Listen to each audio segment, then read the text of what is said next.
3, 2, and 1. And welcome everyone to this episode of the Real Leaders Podcast. I'm your host, Kevin Ellers. Joining us today, folks, is Joe Kenner, the president and CEO of Greyston.org. Joe, thanks for being with us today. Thanks for having me. Of course. So a major theme at this conference is regeneration and impact. What does being an impact leader mean to you? So being an impact leader for me, and particularly for Greyston, I would say, first you have to understand who we are as an organization. Greyston, we were a social enterprise that was founded about 40 years ago in Yonkers, Southwest Yonkers, New York. And it was built around this whole idea. A lot of the companies here that were founded, they were founded on a product. They were providing a service. They were providing a particular concrete product to someone, but we were actually founded on an idea. And the idea from our founder, Bernie Glassman, was how do we create thriving communities? In particular, how do we create thriving communities by bringing people that were on the sidelines, that were unemployed, barriers to employment, couldn't find a job because they were formerly incarcerated, because they were homeless, because they had substance abuse issues, whatever it might be, they couldn't get employed and they were blocked from doing that. And he's found a way to literally bring people off the streets, and he would pull people from the streets and bring them into an organization where they were baking cakes. And he would teach them a trade. And he would just say, hey, Kevin, you want to learn a trade? Come work with us. We'll show you how to bake cakes. We'll show you how to show up for a job, take instruction, learn something. And that's how you build your skills. That's how you build a resume. And that's how Greyston was founded. We're a hybrid social enterprise that makes brownie inclusions for Ben & Jerry's Unilever, packaged brownies for Whole Foods and Kava. But our real product, honestly, is this concept we call open hiring, where we just bring folks in, no questions asked. All of our bakery apprentices are brought in. You simply put your name on a list like this, and when we need people to come in to work for us, we give you a call. When you get the call, you got the job. And we don't do background checks, interviews, or anything like that. And that really is our true product, in addition to the amazing brownies we make for Ben & Jerry's Unilever and Whole Foods and Jenny's and many others. But the real product is open hiring and the people that we hire. Inspired. Yeah. Joe, what does that do for someone when you extend the hand out into the community and you bring them in? What is the lasting impact that creates on that community? Yeah, it's actually what do you do? It's what do you do for that person?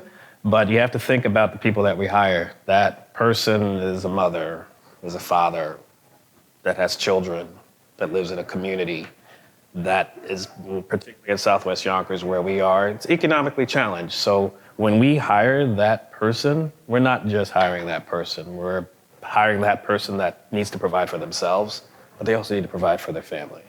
They need to pay the rent in their community. They need to shop in that community to buy food for their family. So there is a multiplier effect that's happening. So we are impacting not just that family, that person, but the family, the community, and really that broader society.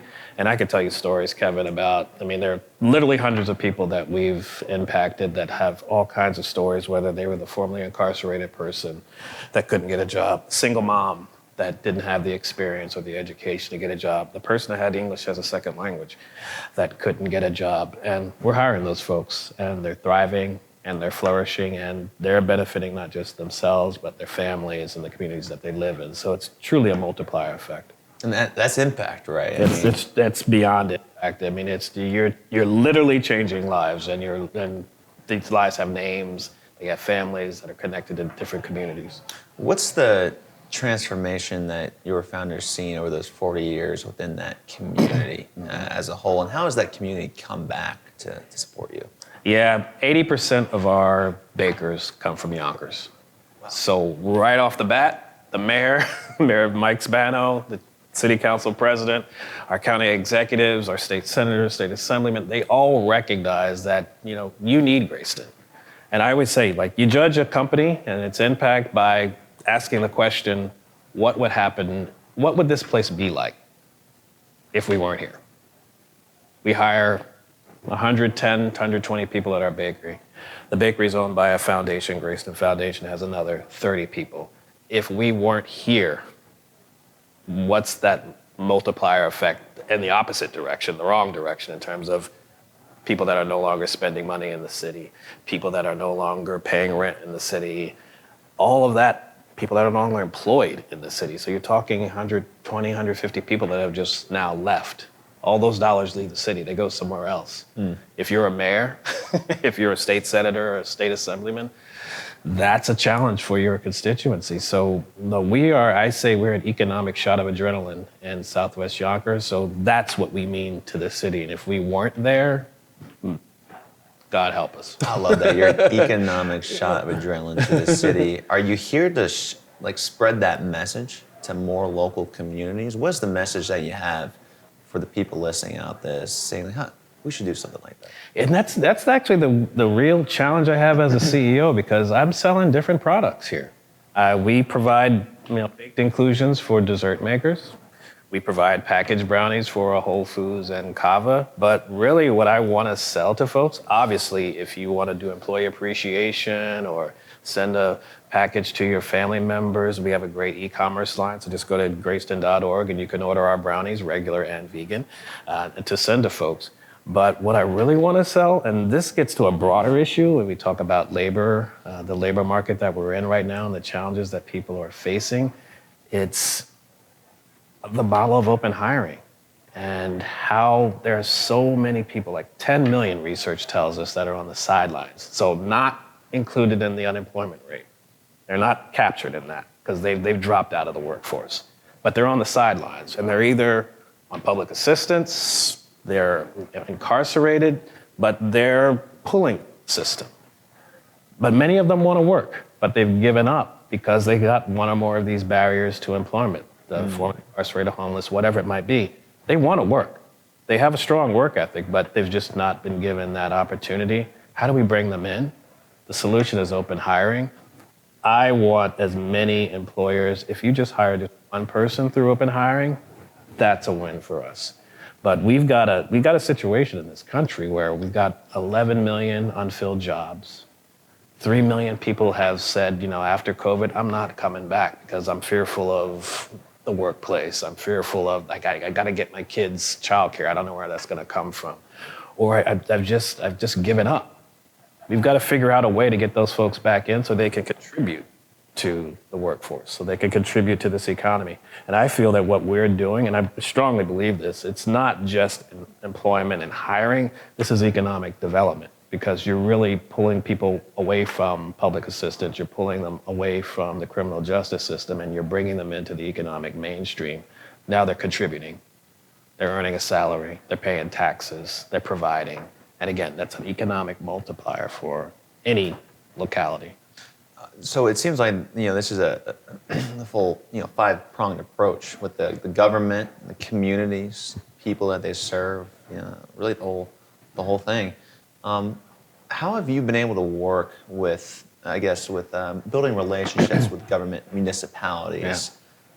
Explain to someone that wants to integrate this into their organization how they could approach a municipality. Yeah, so this is stakeholder capitalism. This is what you just outlined what stakeholder capitalism is all about.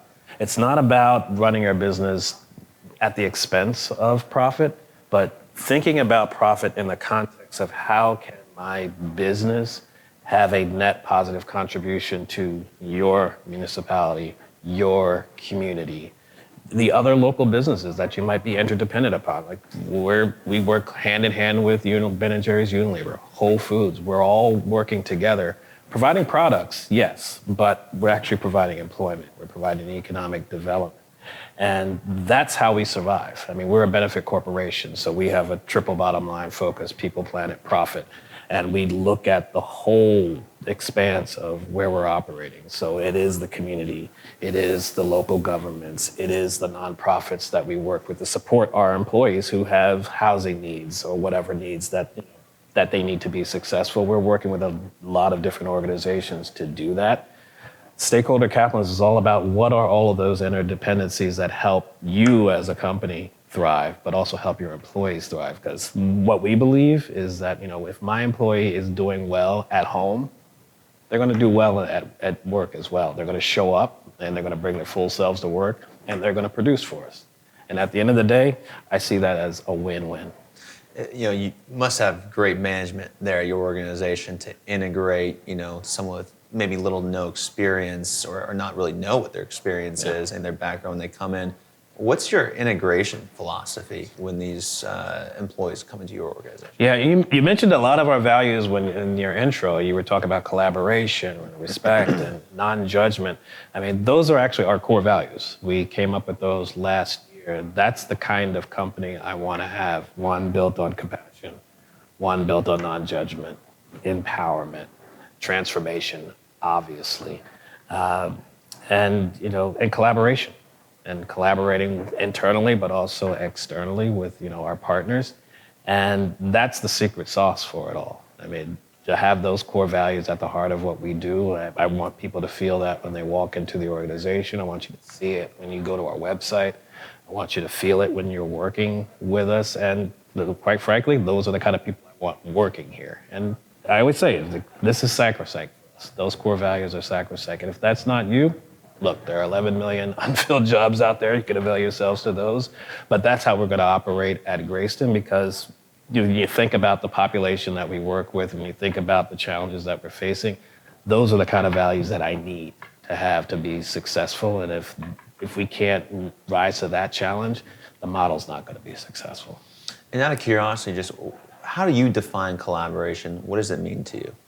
It's really just working together. I mean, it's very simple. It's just working together on a common problem and coming up with a solution together.